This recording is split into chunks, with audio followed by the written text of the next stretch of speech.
So my life with Kay from August of 1960 up until about maybe 9 months ago was wonderful.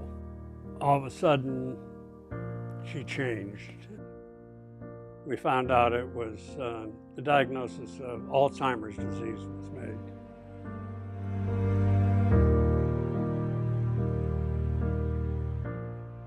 Right at the end of my Air Force career, my brother was graduating from high school. So I came home. I drove up from San Antonio to Chicago. On Sunday at a baccalaureate service, I was sitting with my mother in the balcony, and I looked down and I said, well, who's that girl sitting next to Dave? Mom said, oh, that's Kay Gifford. Kay Kolb. And I thought, well, oh, that's my friend Don Kolb. That's his little sister. Then when I was discharged,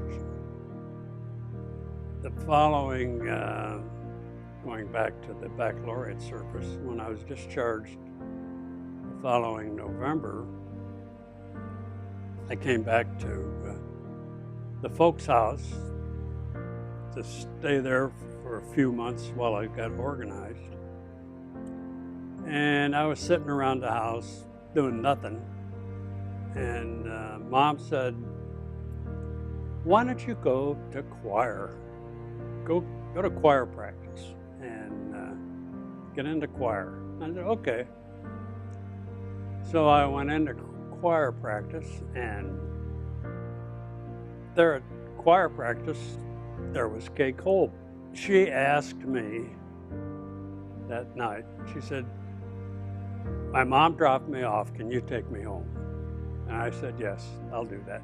I think it was the next week, I got a call from Kay's mom, and she said, could you pick Kay up and take her to choir with you this week? I said, sure, I'll do that. And then we started dating. It took about a year for me to really catch on to what's going on. And I said, instead of all this back and forth stuff, let's get married. And we've been married now for, it'll be 61 years. My life with Kay was wonderful. And our relationship was great. We both went through a counseling thing. We became counselors, and that really strengthened our marriage. Learning how to relate Scripture, and so my life with Kay from August of 1960 up until about a year ago, maybe 9 months ago.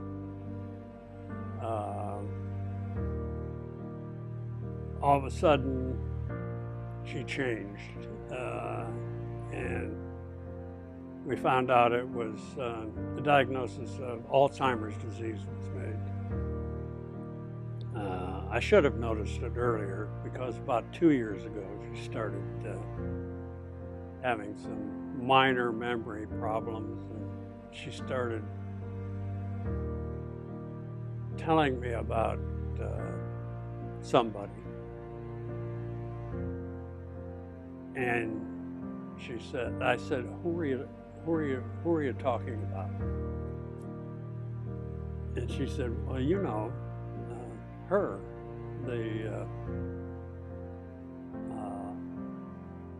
her, her daughter, you know her. And I said, well, who? Are you talking about Jody? And she said, yeah, Jody, and her daughter. And at that moment, I really knew that something was different because she had, it was a granddaughter's name that she couldn't remember. And that has progressed now to, she refers to, many times she'll refer to a grandchild as him who lives over there. She did this, and then I have to drag it out. And other things with the language, I noticed that has advanced pretty rapidly recently. She can't pull the words out that she's trying to say. The way she cared for me with my injury. Now that she is injured, I'm taking care of her, and I do the cooking. She still makes the bed. I do all the cooking. She used to handle all the bookwork around the house, all the checkbooks, everything. She did it all. Now I have learned how to do it.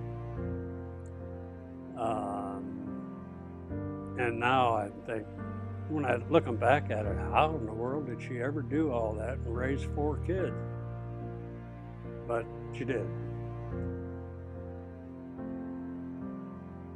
The pastor who did our wedding, our marriage ceremony,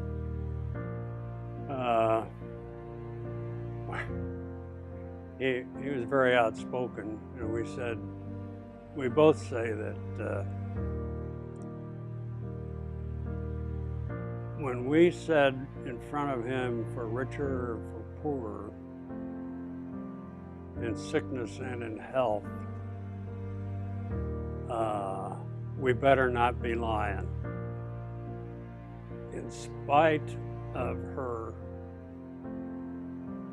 I don't know if you call it an illness or a condition, it really hasn't affected the marriage any. We laugh together. When she catches me stumbling over words, she says I'm just joining her. And I think, well, I don't think, I know that the reason for our marriage being really unaffected by this disease is that it's our marriage is based on Jesus Christ.